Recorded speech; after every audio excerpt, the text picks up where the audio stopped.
This is how people think an entrepreneur's success looks like. But in reality, this is really how success looks like. As any successful entrepreneur will tell you, it takes a lot of hard work and sacrifice to build a business. Most entrepreneurs experience years of setbacks, frustration, and learning experiences before they achieve success. Opening your business is often a learn as you go process. But just because it isn't easy to build a successful business doesn't mean there aren't ways you can make this journey a little easier.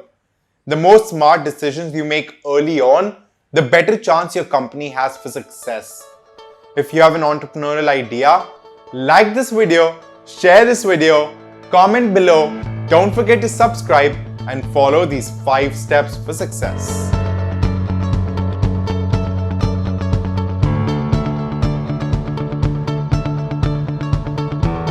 Countless people dream of becoming entrepreneurs, but they never do. They're burdened with excuses and fears of failing. From time to money to responsibilities, you can make a million cases for not starting a business. Worrying about the risk of business ownership is normal. Not creating the perfect product is okay. In fact, don't try to create a perfect product right away. Just get started. Nobody is ever really perfect. You have to at some point decide that this is what I'm going to roll with and then tweak based on feedback. You don't want to wait until you're perfect because other people are launching as well. You want to launch and then when you get that initial feedback, you change and you tweak. Scott Oldford, the successful entrepreneur and famous mentor for successful online businesses, said that he re-recorded his core product 6 times since its start in May 2015. Remember, entrepreneurship is less about the idea than it is the execution. So just make your business happen first and then keep making it better. Founders with a long-term vision will recognize that they need to make transitions beyond a highly successful first act. A great example here comes from American Express. The company started out in 1850 as a regional freight express business, but a realization in 1892 transformed the company into a financial services powerhouse. American Express did not explicitly set out to become a financial services company. They were excelling as freight operators. However, the ability to take a new opportunity and fold it into their existing operations demonstrates their unique ability to execute new acts and evolve. Recent studies suggest that 50% of the S&P 500 would be replaced over the next 10 years if companies aren't able to reinvent themselves. If Microsoft had continued operating with a singular focus, it may have joined that list. Hence, successful businesses will anticipate that they demand systematic transitions and act upon them. One challenge many business owners face is that they don't know how to sell. It can be intimidating to share your business with the world, especially when you're new. If you're worried what people will think about your business, you need to get over it. If you can't convince consumers to buy from you and support your company, it will be difficult to make money.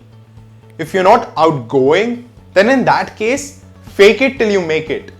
If you really want business success, you can't afford to be shy. In my early days with the career show, I can't begin to tell you how afraid I was.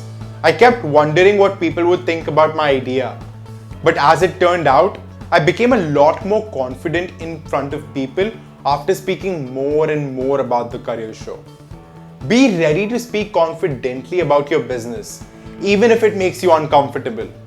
As a new business owner, you will need to market and network constantly. People are craving communities now more than ever.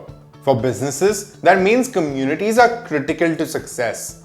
Accenture found that 2/3 of the customers spend more on brands to which they are loyal.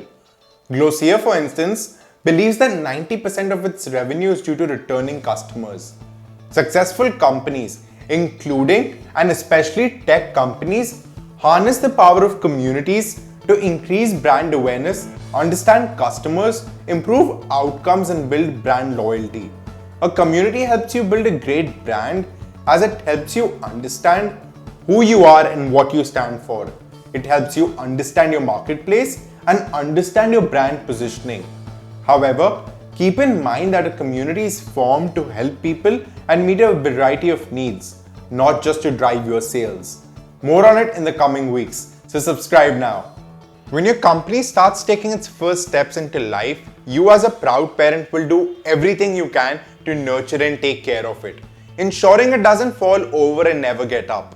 But nurturing it means making sure your product is firing on all cylinders. It means ensuring your staff is top quality and incentivized to work hard. It means producing marketing campaigns so people can discover what you have to offer. Ramon Marmolejos, a podcast guest this week, and his co-founder Drew Bonfiglio did not pay themselves for the first 3 years as they reinvested all the revenue into their company Mzingo. They had their side hustle going on for 4 years before they committed full time to their company to make sure they could sustain themselves financially. Hence, reinvesting is critical to any company that wants to grow and take in additional resources and capital that would otherwise go to the competitors. The link to the podcast is here and in the description below if you want to learn about a career in entrepreneurship. And these 5 tips should set you up for success and help you build a long-lasting company. If you enjoyed the video, like the video. And why just like? Comment below and let me know what you think of this video and what you would like to hear and see in the future. Thank you for watching, and until next time, goodbye.